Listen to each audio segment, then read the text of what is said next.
Ciao a tutti, io sono Pio3 e siamo qua di nuovo per fare un'altra recensione. Questo è il nuovo VE Katana M4 RIS e dentro questa scatola abbiamo finalmente la possibile soluzione a tutta una serie di problemi legati al nostro gearbox tradizionale versione 1, versione 2. Questo dovrebbe cambiare la situazione senza dover spendere 400.000 papagne per comprare un sistema.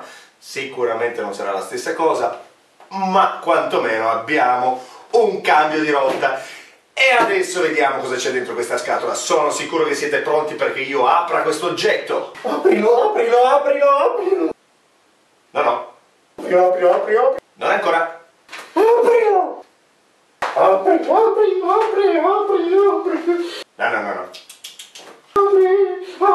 Apri questo oggetto. Ti prego, aprilo. No.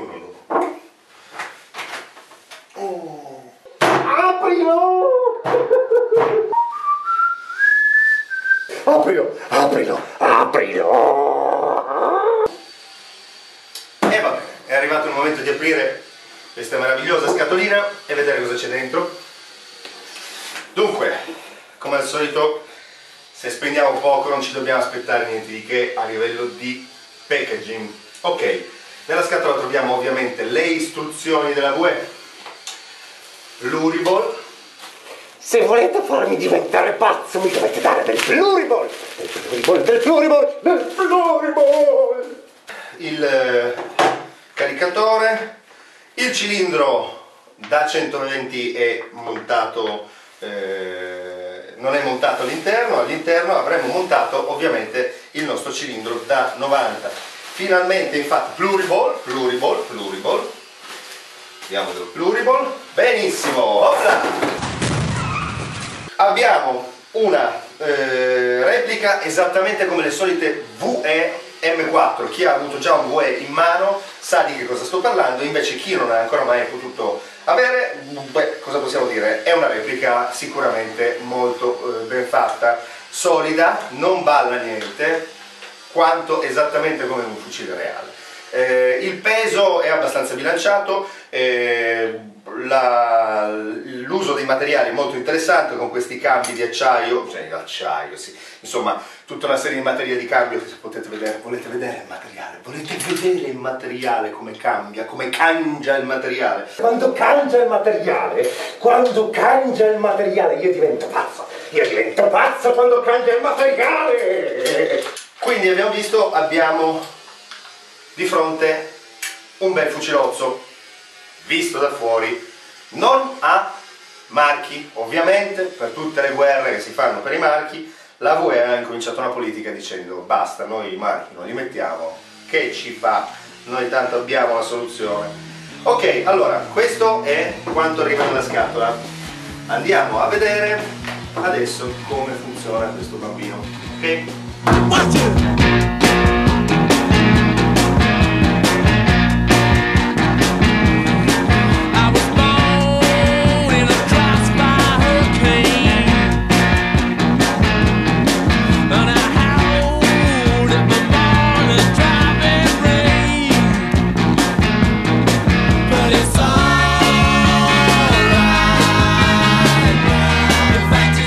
Ok ragazzi, allora vediamo da vicino di che si tratta. Dunque, abbiamo un fucile appunto realizzato decisamente bene nella sua finitura, non è eccelsa ma è buona. Abbiamo lo charging handle che funziona veramente molto bene e se non la lanciate come dei missili blocca anche il copridust finto bolt che si libera appunto schiacciando il tasto anteriore del bolt catch. Ok, benissimo. Ovviamente la maniglia è smontabile, non c'è la marcatura sul RIS superiore al di sotto della nostra maniglia, questo mi dispiace un po'. Lo scatto del selettore è decente, ok? guardiamo proprio tutte le caratteristiche.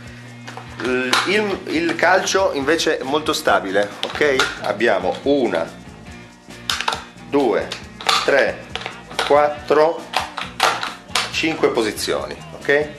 Poi la parte dell'alloggio delle batterie è fatta in maniera molto semplice, rapida come accesso, molto comoda. Poi possiamo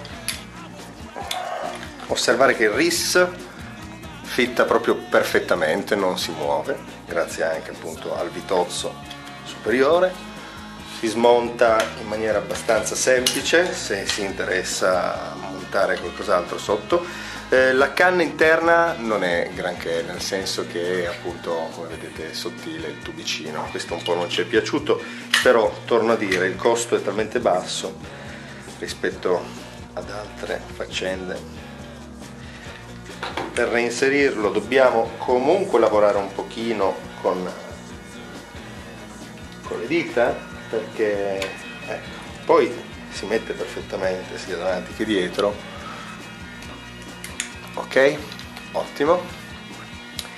E cos'altro dire?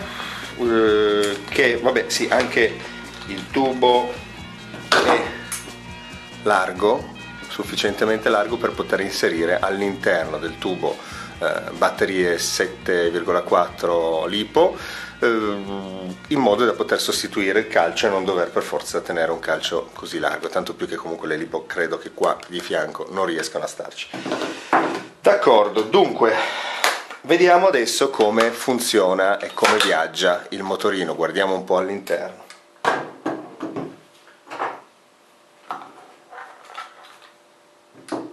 Ah sì, un'ultima cosa interessante e importante: l'alloggio del caricatore è stretto, ok? Stretto non vuol dire che non libero il caricatore automaticamente schiacciando il pulsante.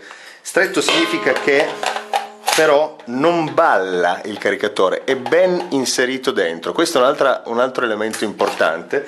L'abbiamo notato perché appunto prendendo ad esempio un altro fucile di un'altra marca, adesso non stiamo a definire quale, dove appunto il caricatore balla già un po', un minimo, qua dentro addirittura entra, non dico a fatica, ma qua non balla per niente, per cui già un PMAG non cade lasciando il relays del caricatore, ma forse anche perché gli abbiamo messo un piccolo spessoraggio. Diciamo che è perfetto da quel punto di vista, è ottimo. Ok, adesso proviamo a vedere cosa c'è dentro. Benissimo, è sufficiente rimuovere il pin posteriore, esattamente come in un fucile vero. Tiriamo fuori, si blocca, questa è un'altra cosa importante, non esce, quindi ha la molla che lo blocca dentro, ok? Quindi questo è molto comodo, giustamente, perché sennò sarebbe un macello perdere un pin così durante un game o qualcosa.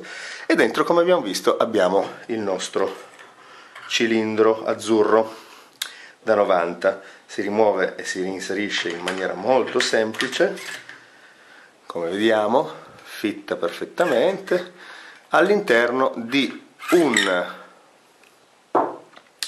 pop-up di plastica. Questa è un'altra cosa che vabbè, sostituibile, e si tratta di un pop-up tradizionale come qualunque altro pop che possiamo trovare aftermarket, per cui anche questo è assolutamente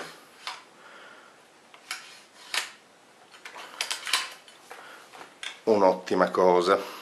Benissimo, proviamo col cilindro da ipotetici 90 come ci va a lavorare il fucile, e questa è la parte legata al gearbox, come potete vedere.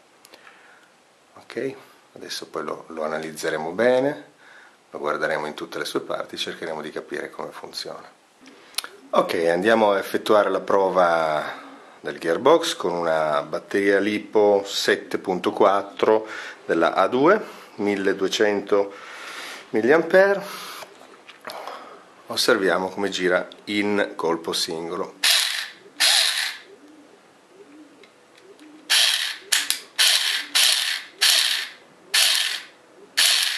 La risposta del grilletto è molto interessante, È molto interessante.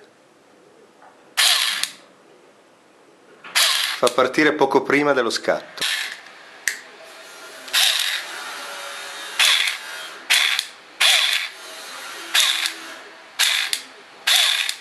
Fa compiere la fine del giro.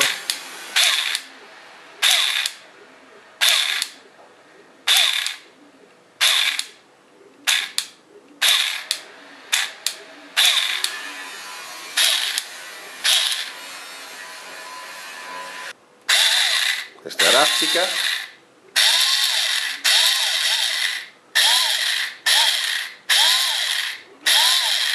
Allora, una cosa importante, quando richiudete cercate di tenere questo in pari. Questo ovviamente magari non lo si sa, non devono esserci fuori i denti perché rischiate di spaccare tutto. Allora mettete su semi, fate girare quanto basta, ecco, per farlo arrivare liscio in pari qua, ok?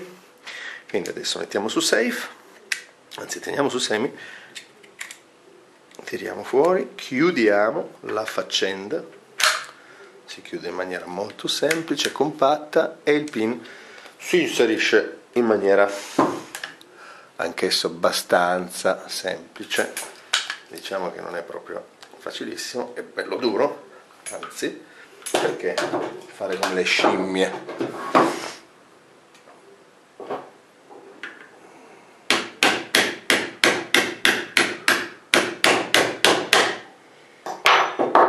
Molto bene, bello solido, la chiusura è bella compatta, ok? E adesso sentiamo come suona col cilindro dentro inserito. Quindi riporto intanto in safe, e quindi, essendo che era già in pari, non mi ha fatto fare nessun lavoro.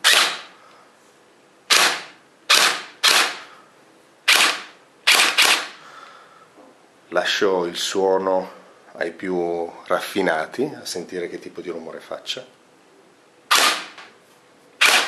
Adesso la risposta del grilletto, torno a dire, è molto particolare, molto bella. Ti dà proprio una sensazione piacevole. Ora vediamo la velocità di risposta. Molto interessante, vero? Cioè, io adesso lo faccio così perché da solo col dito non ho la capacità neanche di essere così rapido. Sì. Da questo punto di vista diciamo che è ottimo come risposta. Vediamo un po' come funziona a raffica.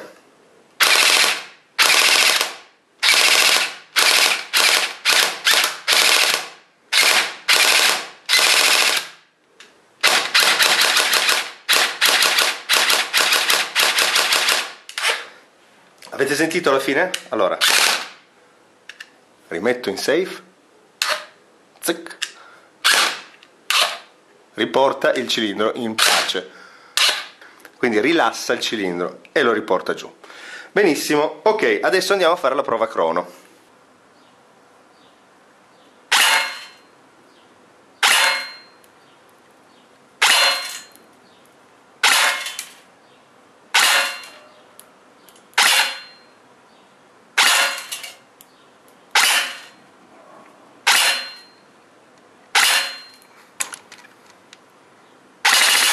Prova di tiro a lunga distanza. Quello che vedete come punta è a 45 metri di distanza, il camignolo con la punta. Dietro invece il muro e ancora altri 15 metri di profondità.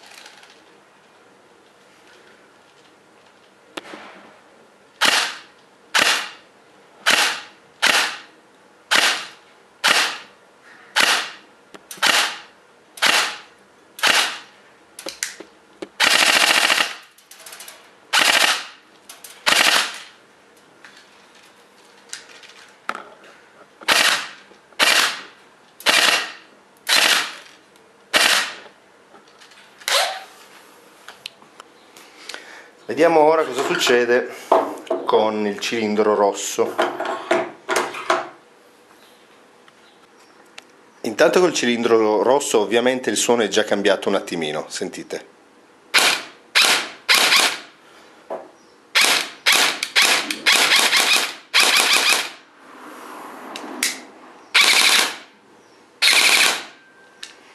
Un po' più robusto. Vediamo un po' la prova cronometro.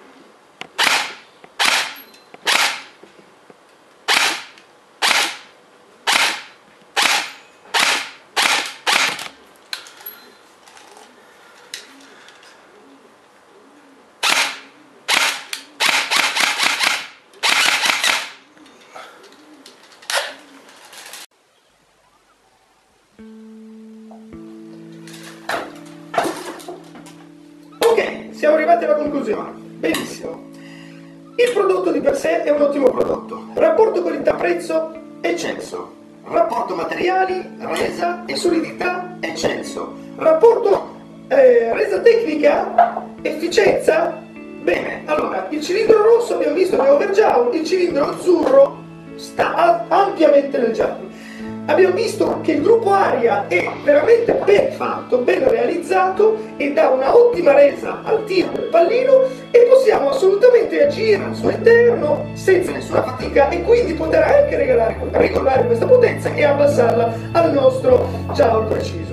Con l'aggiunta di MOSFET o altre soluzioni che possono regolare ancora di più la potenza e quindi aggiungere e aumentare magari il roof tramite batterie più potenti e sostituendo gli ingranaggi del gearbox con quelli aftermarket visto che sono compatibili, diciamo che come base, a partire da questa base si possono sicuramente raggiungere degli ottimi risultati.